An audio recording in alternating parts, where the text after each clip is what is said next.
your desire to understand yourself as an INFP is this obsessive quest that is actually keeping you stuck in the first place and causing you so many problems down the line. Hi, my name's Matt Sherman. I'm an INFP. Welcome to Geek Psychology. And yeah, it's a pretty um, difficult topic to talk about. I know there's a lot involved in it, but what I can do is give you some advice based off my own experiences and from coaching experience, whether it's one-on-one or in the communities that I run and evolve. The first thing is to think about your purpose and your identity not as like something to discover and something to dig up, like some archaeological dig. It's like you are an active process. You are always becoming. And by going out and taking new actions, by stretching your comfort zone, by learning new things, by exploring different possibilities and options and avenues and different ways of life, you learn more about who you are, what's important to you, what you don't like, and you can use that to get like a GPS signal on who you are, to echolocate or to geolocate, whatever the word is for GPS, where you actually like ping in, like, this is you now. Now you know this because you've taken all these actions, you've figured it out. And so one thing that's helped me is to see like the actions that I'm taking every day are aligned with the person who I am, but also my aspiration for who I want to become and the kind of character I want to have, the type of identity that I want to emerge into in my future. The level 1 healer that's leaving the tavern for the first time and going out and questing and exploring the world is like they have an identity, right?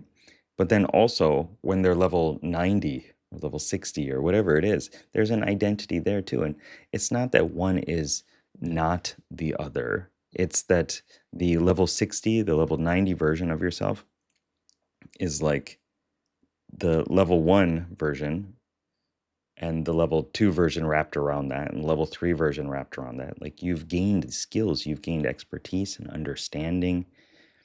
And that comes from active exploration and taking actions and reminding yourself of why you're doing these things and asking yourself one of the most empowering and important questions is, what did I learn about myself?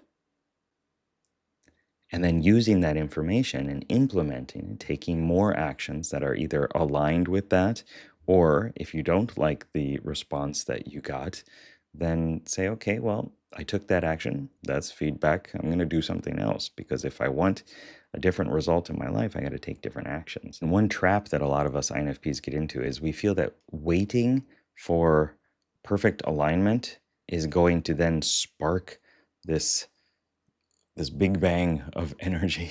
We're just going to take perfect aligned actions with everything after that. Once we really figure it out, once we understand ourselves, and we think that we can do that through feeling through it and through taking more time and being more defensive and like reviewing and just mulling over it again and again, as opposed to I'm going to do stuff. I'm going to go out and quest and see what I like and what I don't like, find the loot drops that I want to have and get rid of the other ones that I don't want to have. And when we just think about it, it's like we're in the tavern just watching out the window, watching the dragon fly by, watching all these things happen, and we're not actually taking actions. And that's not the way to really discover about yourself, is it? And I know the desire to think and feel through it more and more. But in my experience, what has helped me was, well, obviously, well, maybe you don't know, but I moved to Japan when I was 18 and didn't know anything about Japan or the language pretty much. I had just started studying it. I just kind of picked a random place on the map and that's where I ended up. And it completely changed my life. Everything about my life is different than it was. And that was through actively motivating myself to take different actions outside of my comfort zone, learning new things about myself, about the world, and gaining new capabilities and skills to help me live the kind of life that I wanted to live. And I wasn't fully 100% clear on what that was, but I did constantly think, what do I want? What kind of person do I want to be? What kind of life do I want to have? So ask yourself that too. What do you want? And what kind of person do you need to be in order to have what you want? And this card here might help you too. Revive purpose. Can you see it?